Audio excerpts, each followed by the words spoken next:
man can do, and particularly when he doesn't even know how to take it words about. I also saw that we tended to mix up these kind of aesthetics at times. For instance, there was a man who invented a light organ in Wilfrid, and he began to coordinate, somebody else coordinated the light organ with sound, and so they tried to find music that went along with it. And one of the things that we can say about our actual experience and frequencies and periodicities is that in the terms of sounds, we do have a very high frequency differentiation of sound experiences. That is, we hear waters rustling, we hear leaves rustling, we hear stones falling, our own footsteps to make all kinds. We get a great variety of really very high frequency sounds. They're coming at us all the time. Let's go over to color, and we'll find that in our natural life outdoors, the way in which the colors change in the day are really extremely subtle and slow instead of high frequency. The summer gives you greens, and then she brings on some kinds of flowers come out. So you have pink, and you have that kind of a pink for 2-3 weeks before that lilac goes, a purple lilac or whatever it may be. Nature seems to change her colors very slowly. She changes her sounds very rapidly. If you try to coordinate the color changes to the same velocity as the sound changes, you get to the only kind of experiences we have of rapid color change are such things as lightning. They tend to be extremely shocking. We just know the way light affects our eyes, that we get the pupil from very small to very large, and if you begin to change the color things too rapidly, we just do not tend to apprehend it at all. Therefore, color organs became extremely interesting. There was a word, but really not synchronizable with our being as aesthetically sound, and they don't seem to get going very far at any one time, particularly when they change too rapidly. We seem to be able then to take a fixed color quite long. Let's take these smells. How rapidly does nature change the smells? Really very, very slowly. Take a ball, the hydrogen atom, and begin to talk about it almost like talking about the ping pong ball. It's fabulously simple. Then, when I get asymmetrical, I begin to get more like a cigar. I begin to discover that the more asymmetrical I get, there are two kinds of symmetries. I can take a sphere and I can pull it out into a cigar, or I can take the same sphere and flatten it towards a disc. A disc would be a highly asymmetrical condition of a sphere, and a cigar would be a highly asymmetrical condition. I could even pull them into one, finally becomes a plane, a long frayed line, and the other becomes a large, flat, badly edged, scallop-edged plane. These are getting even more asymmetrical. So I begin to discover that the more asymmetrical, the easier it is to design. I don't find it any trouble at all to take the principle of displacement and to put together enough sheets of steel. I mean, simple as the hydrogen atom, it is so simple that it becomes really invisible, and it's doing all the extraordinary things it's doing, utterly invisible to us. It gets to be coordinate in the greater scheme. And you as designers, to whatever extent you're able to develop the simplex, extraordinarily symmetrical simplex that has highly universal adaptability, you may be able to develop an assimilation of what you devise that is so sublime it becomes really subconsciously inhibited and used. You may say, what do capabilities have become as subconsciously inhibited into the going? Do we have any such things that men have done? Well, for instance, my glasses. I've been wearing glasses since I was 4 years old, so it means I've been wearing 61 years. And every once in a while I have to have the lenses changed because I need a little more magnification and so forth. But the rest of the time, unless they get very dirty and so forth, you really forget that you have them. Otherwise, my glasses have become very much a part of me. I gave a lecture at Dartmouth University in 1930, and in 1947 I was asked to come back to speak at Dartmouth again. Both times I spoke in Dartmouth Hall, and on the stage at Dartmouth Hall. And the interesting thing was that between 1930 and 1947, Dartmouth Hall had burnt down, and they liked it so much, the graduates put the money, and they built an exact replica of Dartmouth Hall. So when I came back in 1947, I seemingly was talking in exactly the same hall, but it wasn't the same hall. And between 1930 and 1947, 17 years, my hair had come out by the yards, and I'd cut it off and thrown that away, and the skin had come off, and Really, everything about me had completely surfaced and changed. There was nothing, none of the vegetables I had eaten in 1930 were still operating around in my circulating system. I was completely changed. Dartmouth Hall was completely changed. So the fact was that I still, my eyes are pretty steady, and not until I got a little older did I need to put in the magnification. And I had the same lenses in I was able to say to the audience, the only thing that ever was, and Dartmouth Hall is just a name. A tetrahedron could be a continuous strip of paper. And I have a continuous strip of paper, and there are certain patterns that occur in continuous strips of paper. We can do things, for instance, a mathematician shows us that many patterns such as 4 points, which could be a tetrahedron, could also be put down in four points in a row on the paper. I showed you that earlier, and that there would always be the same 6 connections, basic connections between the 4 points, whether it looks like a tetrahedron or not. So I became very interested in just doing things that seemingly are flat paper. And I took a flat piece of paper. I used this paper because it happens to be a nice width for this size of model. I'm going to make that paper parallel to the edge of the tetrahedron, and then I'm going to start just rotating it, and we find it goes onto here. And I just keep on, just keep on rotating it and keeping the paper coming in against the tetrahedron. And it's going like this, and it's going like this. I find that I could roll up this paper on a tetrahedron. And when I do, it covers all the faces. It covers all the faces in such a manner that it leaves 2 edges open out of the 6, and 4 edges get covered.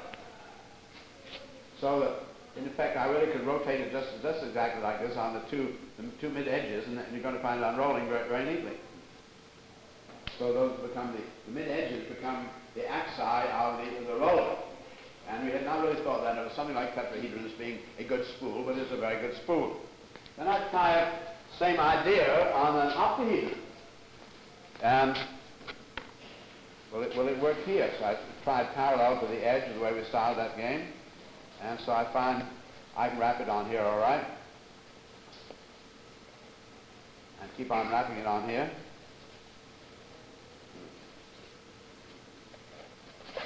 We've got to start this game right.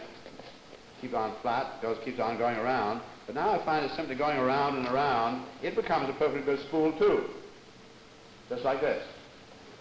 But it left two faces uncovered. The tetrahedron left 2 edges uncovered, and the octahedron leaves 2 faces uncovered. This is our polarized system. One piece of paper cannot cover one octahedron. So I tried to see how many pieces of paper is necessary to cover an octahedron. So I found that having filled, I can wind it around this one all right, because it goes, it's our friend Naga. It goes yes, no, you see? It's beating the window. It's shuttling, just like the river. And the positive corrects the negative, and it goes right on around. But if I want to bring in these 2 faces, I can then make the spool like this, and that will take in these 2 faces, which are the poles. So 2 strips of paper will cover an octahedron. 1 strip of paper will cover a tetrahedron. Then I tried on remember we had a hierarchy of triangulated systems. That is the icosahedron and the, would you help me with this? You just feed this out, and I'll pull a strip off. We started on the tetrahedron here, on the icosahedron. If the strip were a little wider, we'd know that it could fill that whole band.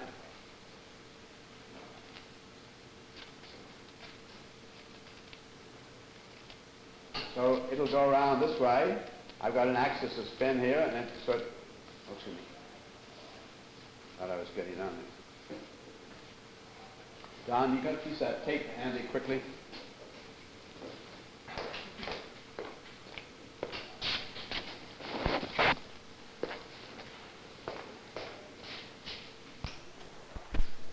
So this will come onto here very neatly, and take that. But I still have, now I have only two triangles that are left exposed. Here they are polarized here. And so I look at this one, I'm going to spin it on those polarized. We see it weaving. These other 2 weave that way. Now I can bring these 2 in here very neatly by somebody coming to this axis.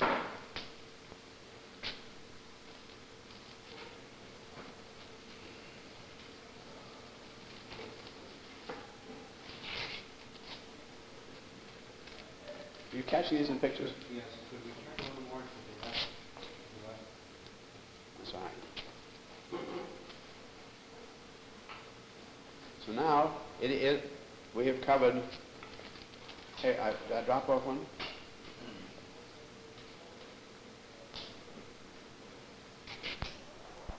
And the first one takes 1, and the second one takes 2, and the third one takes 3. And those are very nice agreements of numbers, something you wouldn't really tend to intuit or predict very readily. These are the kind of experiments I find myself making many times, and I won't go into too much saying to you what I think the significance might be, but this would have certain things are left open. We see several kinds of edges left open. In fact, here are those edges showing up like that, doing some strange pattern. Now then, the next thing I became very interested in was going back to our friend DNA. We tend to focus. I tried one strip of paper, and I found one strip of paper that covered one tetrahedron, and this is a column of tetrahedra. Don, may I have your help again with the tape? You better be sure to be catching this one. Yes. Now let's keep on with that tape around a little more here. This is the way it's going, so it would just continue.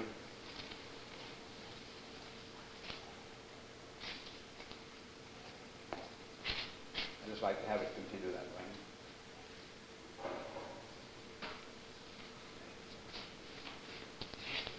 So you stand to the side like so. Okay. So I'd like everybody to see what's going on here. This will pattern right onto here. It patterns right onto the end, like this. Just watch by itself. And now it starts back the other way.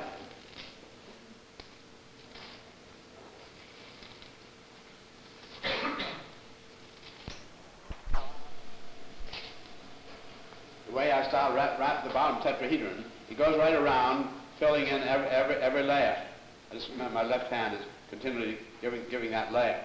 You see it? Start in, right here, keeps right around here, keeps right around here, keeps around. It's every layer keeps right on spiraling up, and it takes then quite a little while before we get up here to the top. It's going round, round, round, round. Now it's to the top.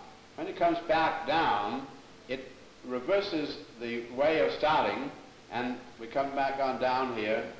Now I'm going to go down really very rapidly. So there is a reverse spiral in here which only fills in every other layer, and there is the positive spiral that fills in every layer, and then there is a third one which is the very edge of the system, which gets around every time we get 10 tetrahedra, we get all the way around. And it actually makes it triple spiral with enormous spaces. So there are these different spirals that are cooperative and concurrent. I'm then getting you to think about patterns the same kind of way that I went from thinking about this as nucleus into making this kind of a pattern where I see the octahedron in between the two. In other words, these are looking at the same thing, and I'm trying to get you in the mood to make your explorations along those lines. Speaking topologically, we know that the description, 6 vertexes, 8 faces, and 12 edges always means the octahedron. That is a topological description of an octahedron. And it could look like that which had a volume of 3 now has a volume of 4. In other words, I'm giving you the same topology, transforming itself within the same members and having once a volume of 4 and once a volume of 3. Again, we're able to get from symmetry into asymmetry and still staying rational in terms of these values which we found. What I'm giving you now is quite a little bit of piecemeal kind of considerations, the kind of things that I'm bringing up my own frontier. This is about where I am in a lot of these things. And I find something like this interesting kind of a device where I can't seem to be able to do what I was doing the other day. Last time I picked this up, it opens itself. XYZ coordinate system. I have 3 columns in my hand, and they are interconnected at their terminals by tensional threads. Here is an octahedron with the XYZ coordinate system, but in which we find that the axi don't go through the same point at the center, which is one of the things we said earlier. We had really discovered to be true, that lines could not go through the same points at the same time. I am able to have the octahedron without having them go through the same point at the same time. And I'll admit there's a somewhat asymmetrical one. It is more asymmetrical than it needs to be because of the fact that these threads stretch rather unevenly, and I hang them up in the hook like that, and one gets stretched, and in order to keep it behaving the way it does with these compression members not touching one another, I often take up a little on the threads. But it's still a perfectly good octahedron, and we put down the floor and we begin to remember it and recognize it as octahedron. We put down the floor and we see that those compression members don't touch one another. Now, one of the ways of looking at things that man seemed to feel was almost fundamental was the way in which he built, and the way he tended to think of the earth, of the universe as building. And in building all of our buildings, just over here are bricks on bricks. And we seem to feel that superficially we said the earth is solid. We have this old word solid, going back then to our misinformation of our elementary education process. Well, for a compression member. Yet, one of the things you and I have learned in precession is that when I press on a column, when I press on something like this, and it press on it, and non-readily seen.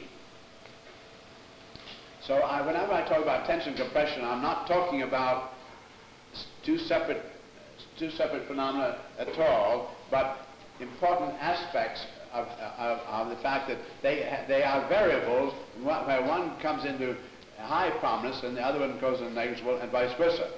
So these functions flow that way.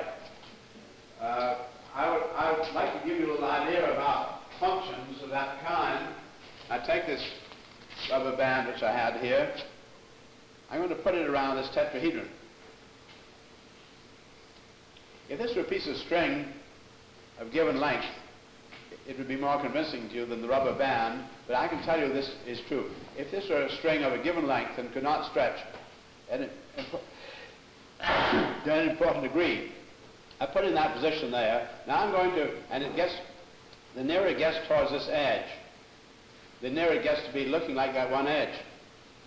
I'm going to start rolling that along like this on the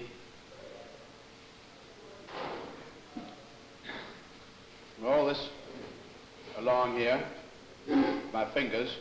Notice how these lines begin to separate, and their ends begin to get, here's a line getting a little longer here. Keeps the long part is getting shorter, and the short part is getting longer. So finally, at the midpoint, there gets to be a square. Now what had been the long part is going to be the shortest part, and now what was the shortest part is going to be the longest part. This string is always the same length, and now it's going over the other end. This is a precessional effect. It starts now it is this vertical line. I'm going to roll it back again. It goes from being the vertical one into becoming the horizontal one.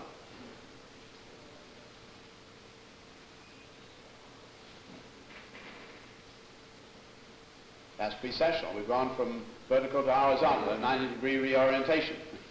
And so I would say these are typical of functions where the one is prominent. The horizontal becomes the prominent, and the vertical becomes the non-prominent, and vice versa. This is typical of varying functions.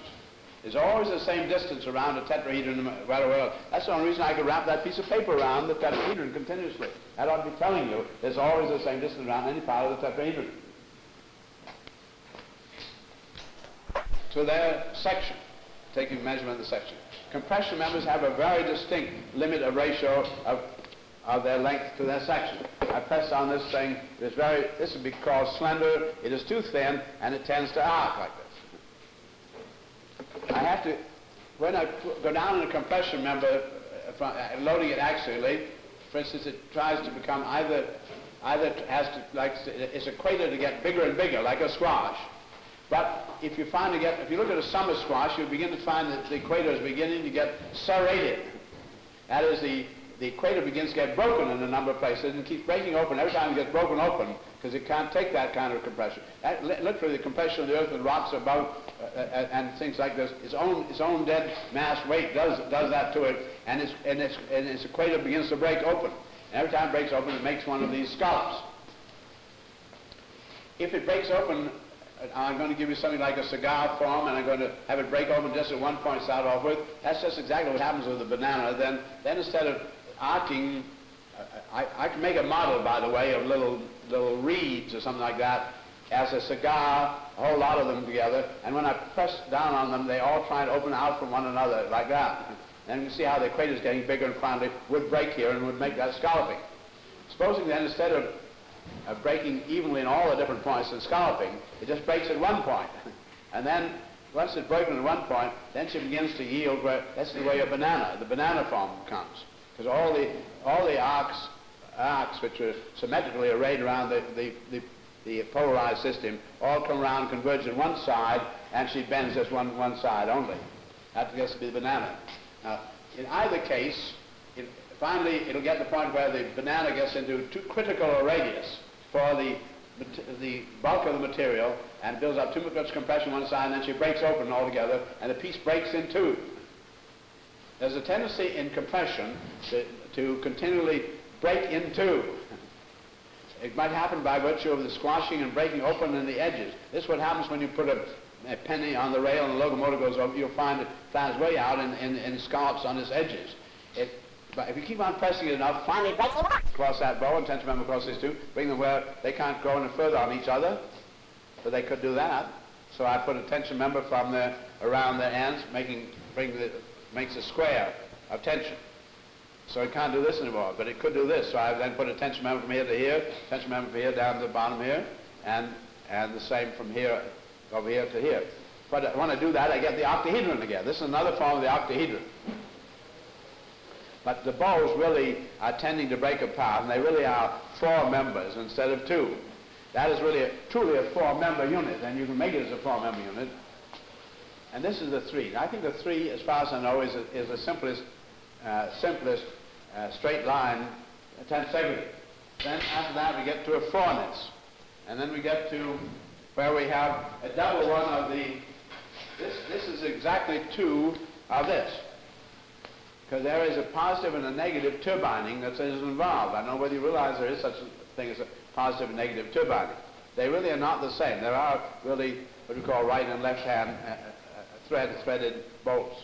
And there's a positive and a negative of this. I'd like to show you that positive and negative in the terms of a tetrahedron. Let me take this regular tetrahedron here.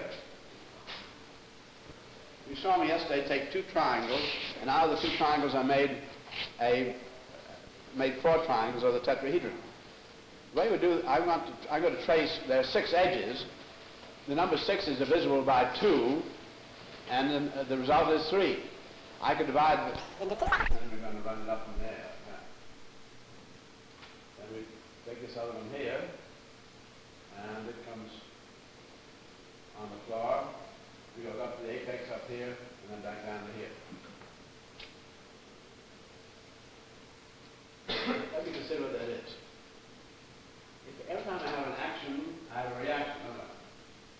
There's an action, and there is a reaction, which is precessional. And there's always, every action must have a resultant. Every action-reaction must precessionally have these 2 failures. These are fundamental precessional actions and reactions. They're fundamentally 3-folded, and they really are an axis of spin, if you want, and that's exactly the 2 edges that are showing up on my tetrahedron again. Now that. And But it is just a spring for every one of the four faces of the regular tetrahedron. So a regular tetrahedron has four negatives. So there are four positive and the four negative tetrahedra. And in the vector equilibrium, we have them. In the northern hemisphere, we see the four positive tetrahedra. In the southern hemisphere, we see the four negative tetrahedra. The vector equilibrium is all the possible aspects of a tetrahedron in self-association with itself, turning itself inside out. And remember, the tetrahedron is the only system that can be turned inside out by virtue of one action. And so I'll come over to looking at the vector equilibrium in the terms of its spinability. How many aspects of symmetry does it have? It has, for instance, its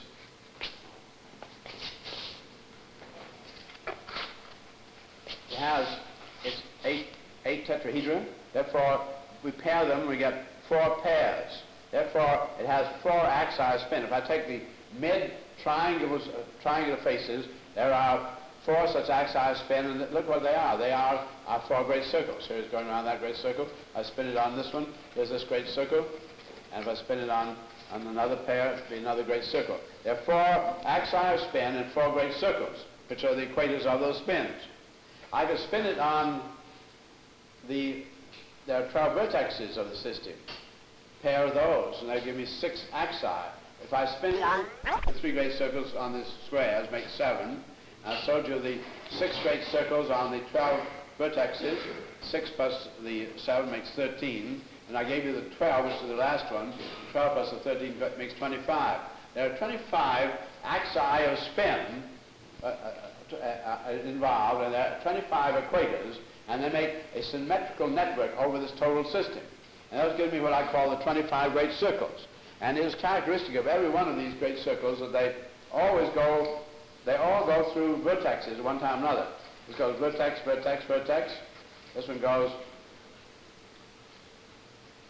vertex, vertex. There's 2 vertexes on his spin. Another one takes 4 vertexes on his spin. Another one will take him. This is going to be a picture of the Earth. And here's the Earth's equator. I'm going to take any, and the great circle is called, is a line formed on a sphere by a plane going through the center of the sphere. I'm going to take any lesser circle, like a latitude up here. I'm going to superimpose a lesser circle on the equator. And between point A and point B, it is much quicker between A and B on the equator than it is to take the lesser circle. The great circles are the geodesic lines on the surface of the sphere. They are the shortest distance between points on spheres. Therefore, if you insisted on being completely economical, vertexes, there are six these axes, because there are 12 vertexes. Notice that you're never going through the vertexes.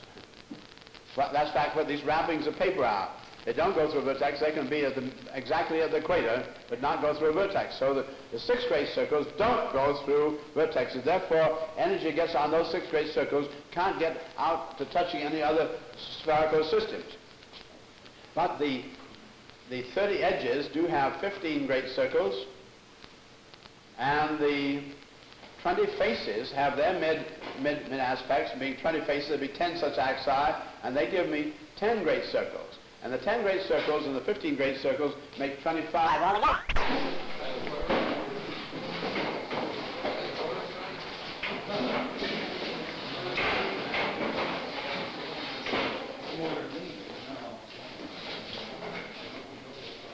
just tell us all this, for next week sometime, I'll run the slides with all the great circles for those who have not seen them. Those who have seen them last year probably glad to see them again.